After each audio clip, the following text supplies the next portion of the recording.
Bismillahirrahmanirrahim. Kisah tentang cinta Rasulullah dengan istrinya yang paling dicintai, yaitu Aisyah. Siapakah Aisyah? Beliau adalah putri kepada Sayyidina Abu Bakar As-Siddiq, sahabat Rasulullah sallallahu alaihi wasallam. Allah memuliakannya dengan menjadikan beliau salah seorang istri kepada manusia yang paling terbaik, yaitu Nabi Muhammad sallallahu alaihi wasallam. Aisyah menduduki tempat yang istimewa dan agung di hati Rasulullah. Apabila ditanya kepada Nabi Muhammad sallallahu alaihi wasallam, siapakah orang yang paling dicintai? Jawab Nabi, yaitu Aisyah. Bagaimana hebatnya kisah cinta Rasulullah dengan Aisyah? Kita hayati bersama kisah cinta Rasulullah. Tonton video ini sampai dengan selesai. Sebelum melanjutkan video ini, tekan subscribe dan lonceng notifikasi. Bagikan video ini untuk teman-teman dan saudara kalian. Kisah yang pertama. Suatu hari ada sekumpulan kanak-kanak masuk ke dalam masjid untuk bermain perang. Lalu Rasulullah bertanya, "Wahai Humairah, adakah kamu ingin melihat mereka?"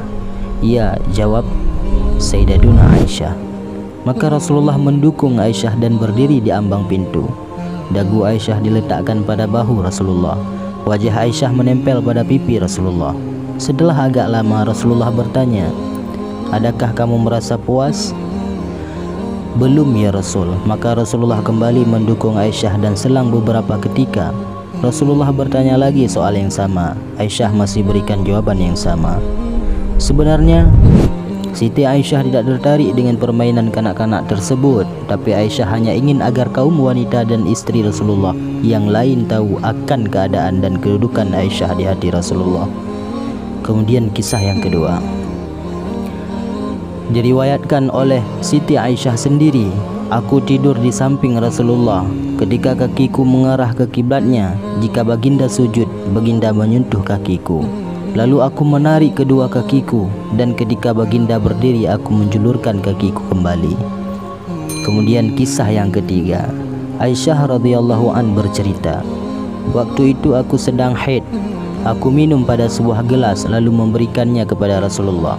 Lalu baginda segera mengambilnya dan meletakkan mulutnya pada bibir gelas tempat aku meletakkan mulutku, kemudian meminumnya. Pada hari yang lain, aku menggigit daging pada tulang lalu aku berikan kepada Rasulullah. Kemudian baginda meletakkan mulutnya di tempat aku meletakkan mulutku pada tulang tersebut." Kisah yang keempat. Aisyah pernah meminta Rasulullah agar berdoa untuk beliau. "Ya Rasul, doakanlah daku."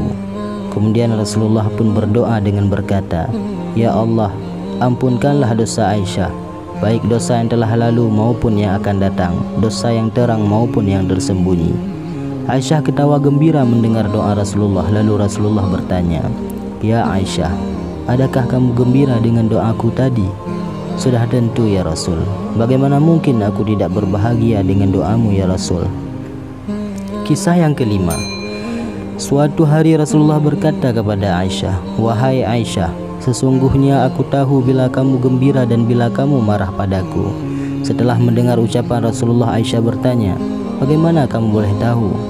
Jawab Rasulullah, "Jika kau sedang gembira, kamu akan berkata tidak, demi Tuhan yang mengutus Muhammad. Apabila kamu marah, kamu akan berkata tidak, demi Tuhan yang mengutus Ibrahim."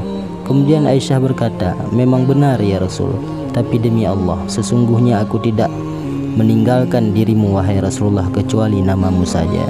Meskipun Rasulullah tahu Aisyah sedang marah padanya, namun baginda tidak membalas dengan memarahi Aisyah semula. Tapi dari kata-kata Rasulullah tersebut ada kesan ingin menggoda Aisyah. Baginda ingin segera menghilangkan perkara yang boleh membuat Aisyah marah. Sebenarnya masih banyak lagi kisah-kisah cinta yang berlalu dalam rumah tangga Rasulullah dan istrinya tercinta.